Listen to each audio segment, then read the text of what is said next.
ನಮಸ್ಕಾರ friends, welcome back to my channel. ಎಲ್ಲರೂ ಹೇಗಿದ್ದೀರಾ? ಎಲ್ಲರೂ ಚೆನ್ನಾಗಿದ್ದೀರಾ ಅಂತ ಭಾವಿಸ್ತಾ ಇವತ್ತಿನ ವಿಡಿಯೋನ ನಿಮ್ಮ ಜೊತೆಲಿ ಶೇರ್ ಮಾಡ್ತಾ ಇದ್ದೀನಿ. ಇವತ್ತು ನಾನು ಮಾಡ್ತಿದ್ದೀನಿ ರಾಗಿ ಹಾಲ್ಬಾಯಿ. ಇದು ತುಂಬ ಹಳೆಯ ರೆಸಿಪಿ. ನಾವು ಚಿಕ್ಕವರಿದ್ದಾಗ ನಮ್ಮ ಮನೇಲಿ ಮಾಡ್ತಾಯಿದ್ರು. ಹಾಗೆ ಹೆಲ್ದಿ ರೆಸಿಪಿ ಕೂಡ.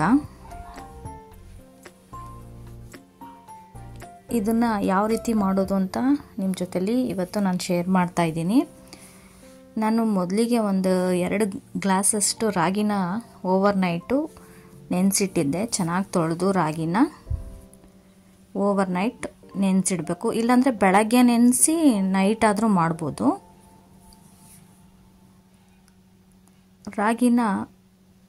ನೆನೆಸಿರೋ ರಾಗಿನ ತೊಗೊಂಡು ಒಂದು ಗ್ಲಾಸ್ ನೀರನ್ನ ಸೇರಿಸಿ ರುಬ್ಕೊಳ್ಳೋದು. ಮಿಕ್ಸಿಲಿ ರುಬ್ಕೋಬೇಕು. ರುಬ್ಕೊಂಡು ಈ ಥರ ಸೋಸ್ಕೋಬೇಕು. ಆಮೇಲೆ ಅರ್ಧ ಹೋಳಿನಷ್ಟು ತೆಂಗಿನಕಾಯಿನ ತೊಗೊಂಡಿದ್ದೀನಿ. ಇದನ್ನು ಕೂಡ ನೈಸಾಗಿ ರುಬ್ಕೊಂಡು ಶೋಧಿಸ್ಕೋಬೇಕು. ತೆಂಗಿನಕಾಯಿ ಜೊತೆಲೇ ಒಂದು 4 ಏಲಕ್ಕಿ ಕಾಯಿನ ಹಾಕ್ಕೊಂಡು ರುಬ್ಕೊಳ್ಳಿ.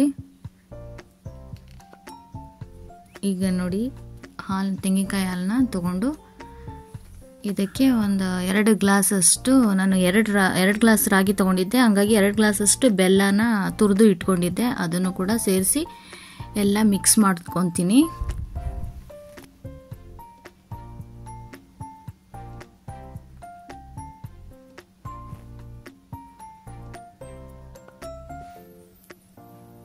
ಬೆಲ್ಲನ ತುರಿದು ಹಾಕ್ಬಿಟ್ರೆ ಬೇಗ ಕರಗುತ್ತೆ.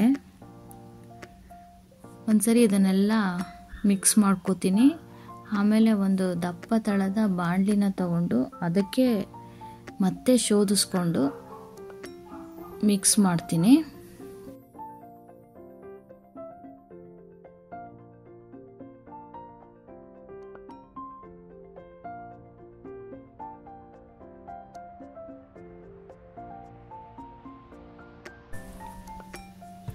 ಸ್ಟವ್ನ ಮೀಡಿಯಮ್ ಫ್ಲೇಮಲ್ಲಿ ಇಟ್ಕೊಂಡು 1 ಸ್ಪೂನ್ ತುಪ್ಪ ಹಾಕಿದ್ದೀನಿ. ಇದನ್ನು ಹೀಗೆ ತಿರುತ್ತಾ ಇರಬೇಕು, ಕೈ ಬಿಡ್ದಂಗೆ, ಗಂಟಾಗ್ದಂಗೆ ತಿರುತ್ತಾ ಇರಬೇಕು. ಒಂದು ಅರ್ಧ ಗಂಟೆ ಆಗುತ್ತೆ ಇದೆಲ್ಲ ಕಂಪ್ಲೀಟ್ ಆಗೋ ಅಷ್ಟೊತ್ತಿಗೆ.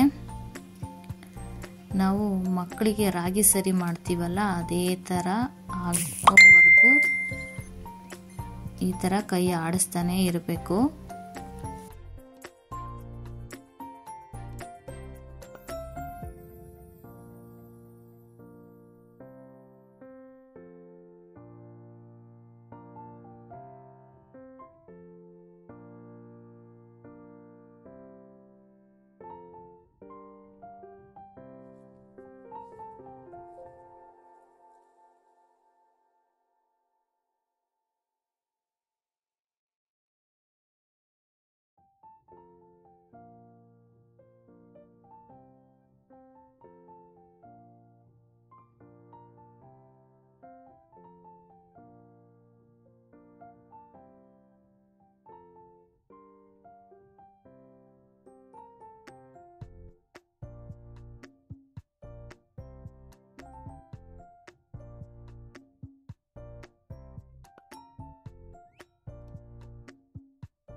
ಈಗಿರೋ ಬಿಸಿಲಿಗೆ ದೇಹನ ತಂಪಾಗಿ ಇಟ್ಕೋಬೇಕು ಅಂದರೆ ರಾಗಿ ಹಾಲ್ಬಾಯಿನ ಮಾಡಲೇಬೇಕು.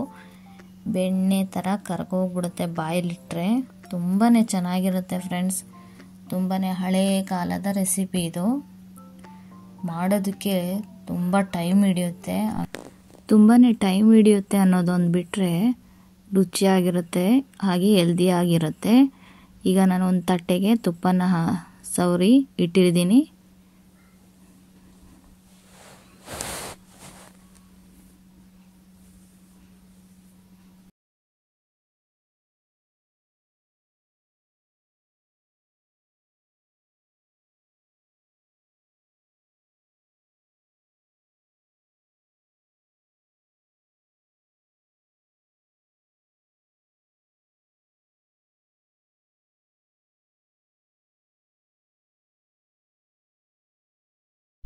ಈಗ ಇದು ಕಂಪ್ಲೀಟ್ ಆಗಿದೆ.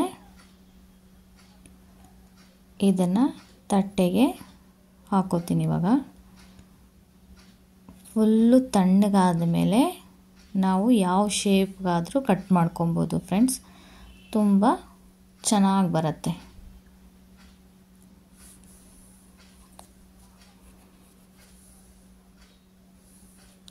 ಕಂಪ್ಲೀಟ್ ತಣ್ಣಗಾದ ಮೇಲೆ ಯಾವ ರೀತಿ ಇದೆ ಅಂತ ನೋಡೋಣ ಇವಾಗ.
ಫ್ರೆಂಡ್ಸ್, ನಿಮಗೆ ಈ ವಿಡಿಯೋ ಇಷ್ಟ ಆಗಿದ್ರೆ ಪ್ಲೀಸ್ ಒಂದು ಲೈಕ್ ಮಾಡಿ, ಸಬ್ಸ್ಕ್ರೈಬ್ ಮಾಡಿಕೊಡಿ.